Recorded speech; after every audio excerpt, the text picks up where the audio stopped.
Good afternoon, everybody. Thank you very much. For those of you who are just joining us, my name is John Stomberg. I'm the Virginia Rice Kelsey 1961S Director of the Hood Museum of Art.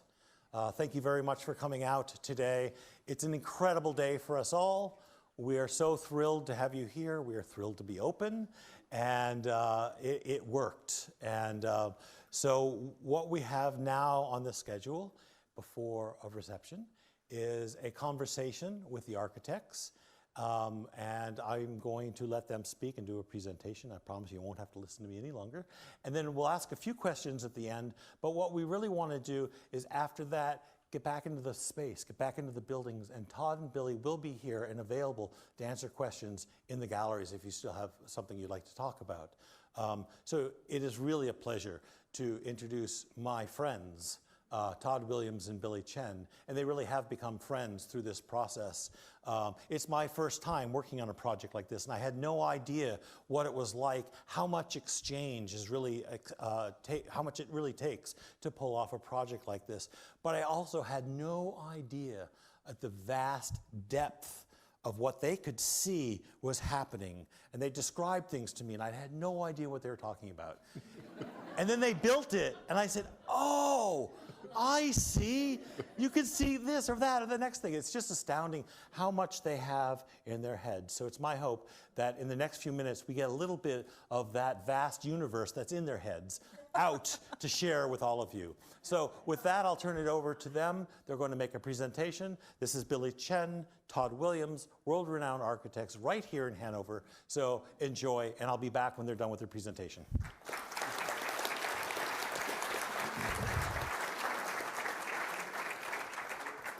So I'm in charge of the images, and I'm going to go through really fast because I know it's been a long day and everybody's probably a little tired.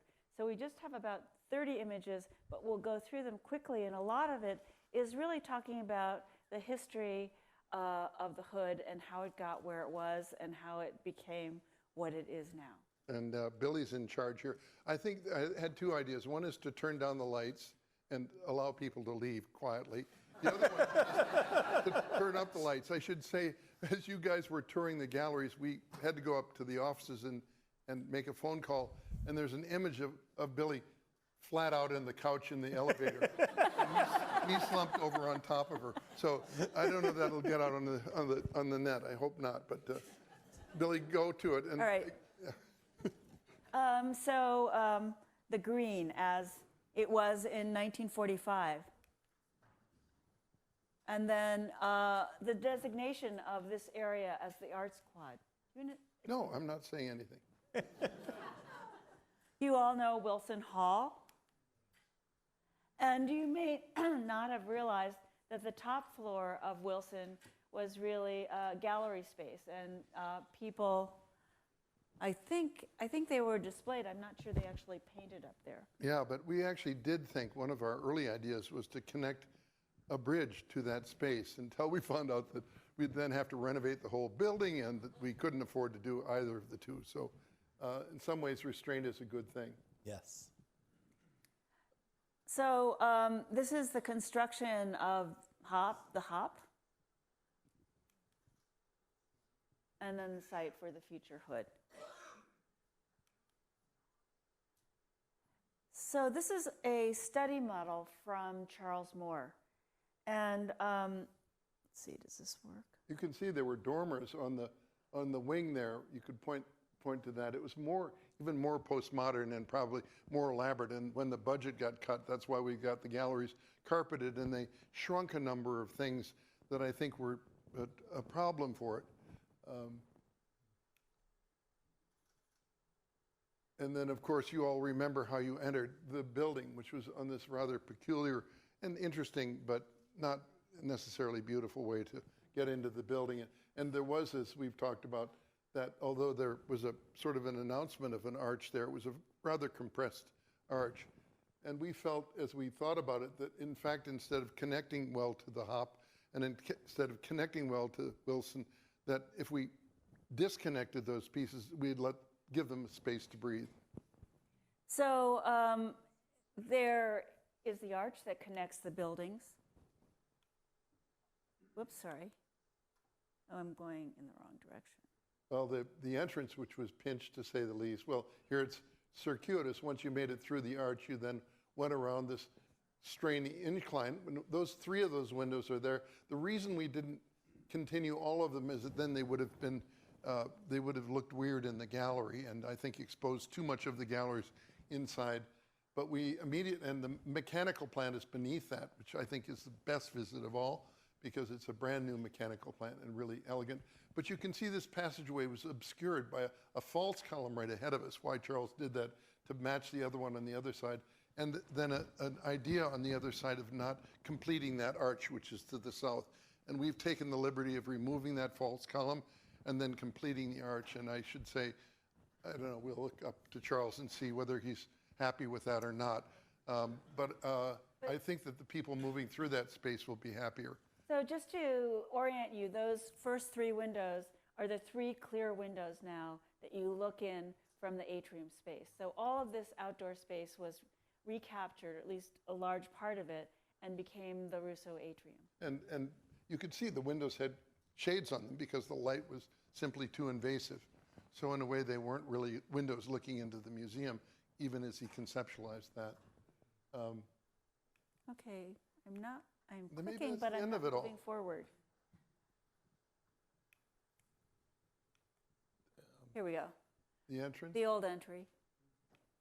And that weird opening to above, you may remember, and the air and the sound that came into the entrance was tough.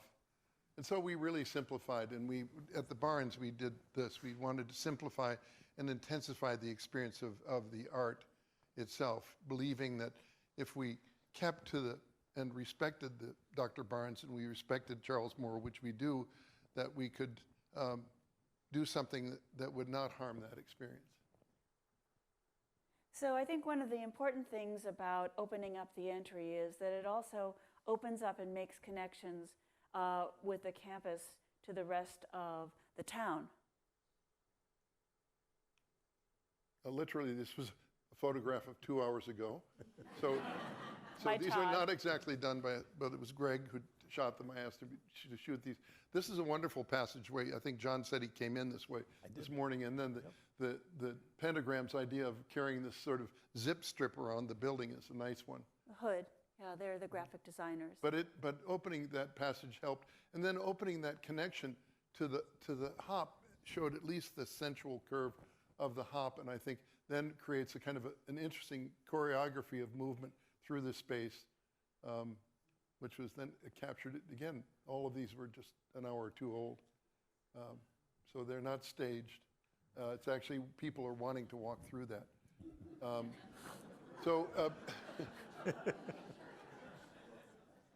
The first floor, this is that space that the Russo atrium is the space that really is a sort of, was not part of the need for the design, but came as a kind of a benefit. We think that that's a building in itself. You were there. The felt wall, which announces that one day you'll get proper art there. This is not art. This is just looking at three elements of your collection, objects to be studied. The Atundo vase on the left. This was our image of that. The break in the felt. We then sent this to China, and they developed through a series of tests. So you can see 41 glass rings for microscope slides, 19th century, and on the right the Hokusai print. So it's all pieces from your collection, and it's really saying, come inside and see what's inside, because there are amazing things that are part of the collection. And we also wanted to give a sense of a little softness, because when the brick came inside and we have the stone on the floor, we wanted to make it feel as if there was a little sense of kind of absorption, sound absorption. One of the things actually that worked very well for those of you who were at the dinner last night is that we also have sound absorption on the ceiling. So what was really great was you could sit at the dinner table, and there were 100 or so people in there, and you could really hear each other, and everybody was talking across the table. So I think that it will be a great place to have future occasions, and also we've heard it's good for music. So you can see this is Charles Moore's building in red, our new addition in blue. The elevator should be in blue, and that stair, which you may have gone up, would also be in blue. We did some renovation of the Bernstein storage and study center, but that's modest renovation. And then you've already seen all of this. And then that articulates that area, Center for Object Study, but still doesn't include the very large elevator that you were sleeping in. It wasn't slow enough to actually sleep in. Okay. I just got in. Okay, some of those rooms. Yeah. Okay, and then the upper level galleries, which does not differentiate, but you can very clearly see the upper sort of T-shaped portion is the new, and the lower Y-shaped, or it looks like a Joel Shapiro shape there at the bottom. And yeah, this is lower all level. stuff you've already seen. You've been there. Go there. Yeah. Anyway, this was taken a few weeks ago. Okay, we're done. Out of here. Okay.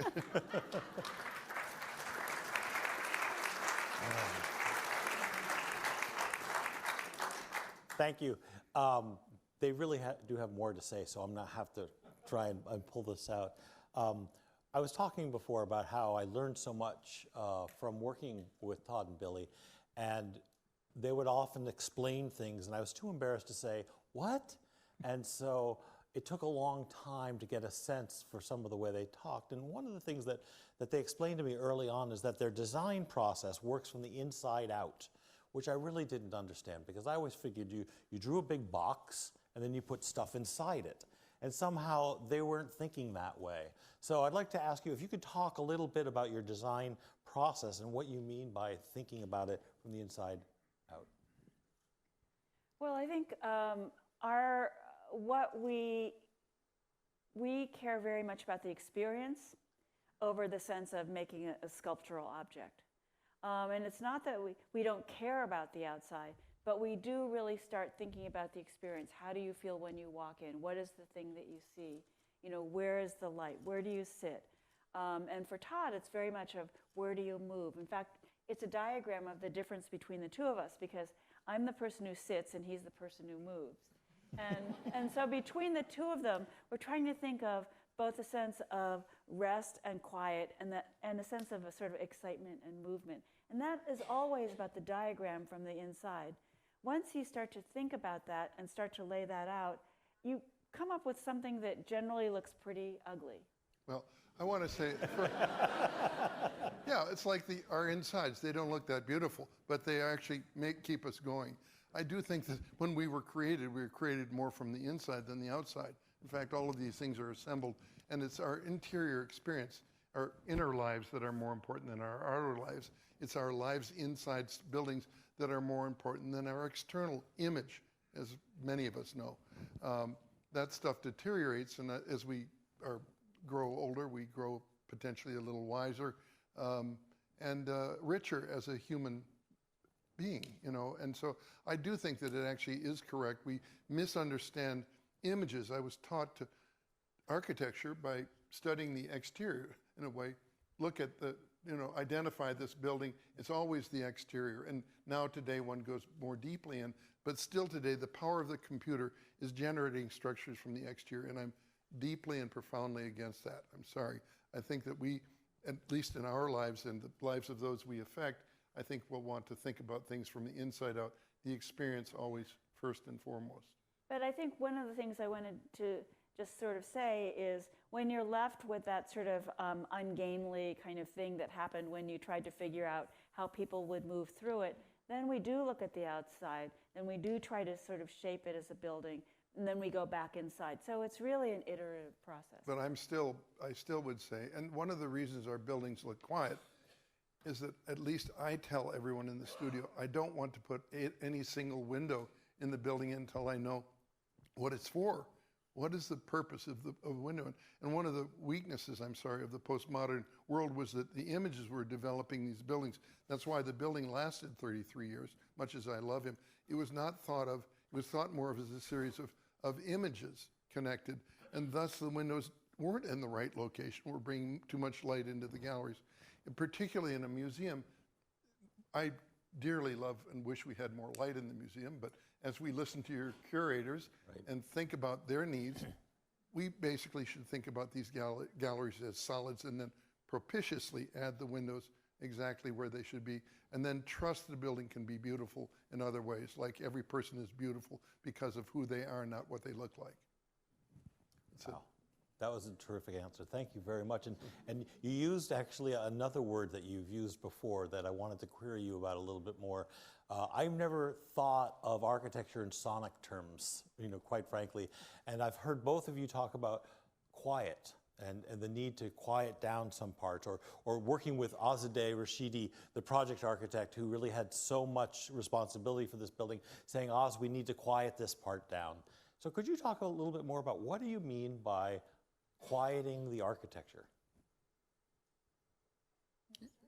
Well, I think we, certainly in the case of a museum, we want the art to come to the fore.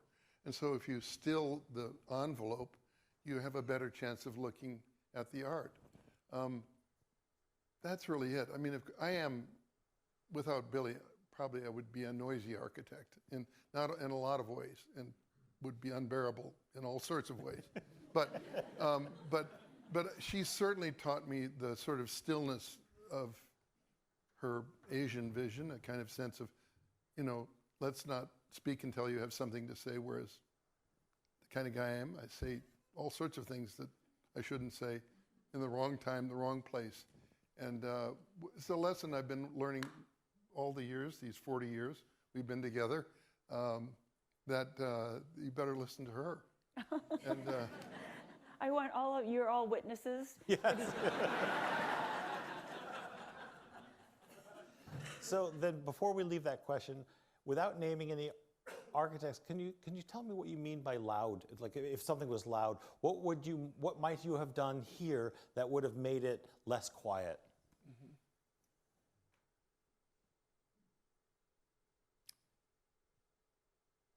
I'm sorry, It's okay. I don't really have. Certainly we had once two large window facing north that would have been both loud visually and brought in too much light, and would have seemed to try to speak to the green with as loud a voice as the hop. And I think one of the weaknesses of the hop, and its strength too, is that enormous amount of glass that isn't always occupied. And so it's saying, welcome in, but actually there's not that much happening on the inside. And it's pretty loud on the green. And I would have said the restraint to show a single window was something that came along probably, but your curator's helping us to calm it down, quiet it down. Yeah. Thank you. And so one other thing that you mentioned was, when you were talking about quiet architecture, was designing for the art, so that the art looks good. It seems to me that takes a particular sensibility to step out of the way as an architect and say, no, you take the lead, you show off, and I'll step back a little bit. What was it like designing for an art collection? And you've done this before, and again, now, what is it like to create an entire design that fosters somebody else's work? Well, we worked on the renovation, or the new building, which is a sort of a kind of, in a certain way, a reproduction of the Barnes collection as it was in Philadelphia.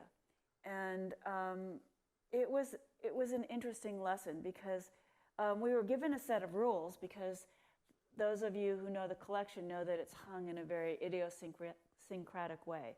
So it's bilaterally symmetrical. So painting on one side has a relationship sometimes by the same painter, and then it's interspersed with hardware. And it was interesting because in order for the collection to move its location, they had to go to court, and court said you need to keep the sequence of galleries the same, and you need to keep the ensembles, which is what they call the particular hangings, the same. And what we realized is that the importance of the paintings and their ensembles was so powerful that it was, in a way, a freedom to be told that we couldn't change things. And that then allowed us to take the public spaces, the sort of gathering spaces, and make them welcoming, because there were no spaces like that at the existing barns. So we could focus our attention and perhaps be more inventive in the public spaces. So in some sense, the same thing applies here, because the art needed to come forward and be first. But when you do that and you make that, you accept that that's how you're going to design, then it allows you to think about the public spaces. So the Russo Atrium then became a place where various other things could happen. I also finally think that, Todd was talking about aging and growing older, and I think over time, you develop a sense of confidence in yourself. And so when you're more confident, I think it's less important that you declare yourself in the architecture. You have the confidence that you can sort of pull back and let art step forward. And we've made this mistake before. I mean, loud architecture, I think anyone who knew the Folk Art Museum, which we designed in around 1997, it was built and it was torn down in 2013. It still was a quiet architecture, but I think it was too busy on the interior and had too much complexity. Actually, I think it's an amazing building. I think it's maybe our best building ever, but it was more architecture than I think the art could handle. And I blame the Museum of Modern Art, and will never forgive them for tearing it down, and my friends who supported that.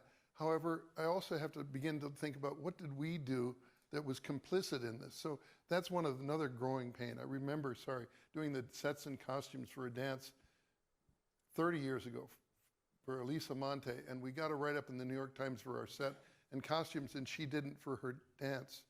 And it was not a good situation when you upstage the dancer. So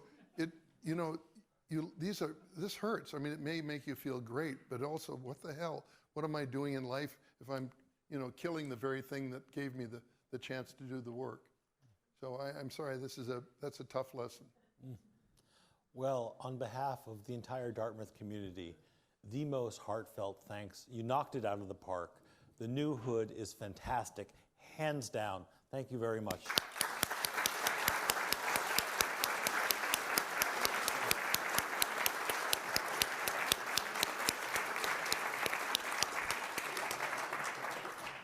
And with that, we invite you all to roam around, corner us for questions. We'll be outside. Thank you very much for coming. Thank you. That was beautiful.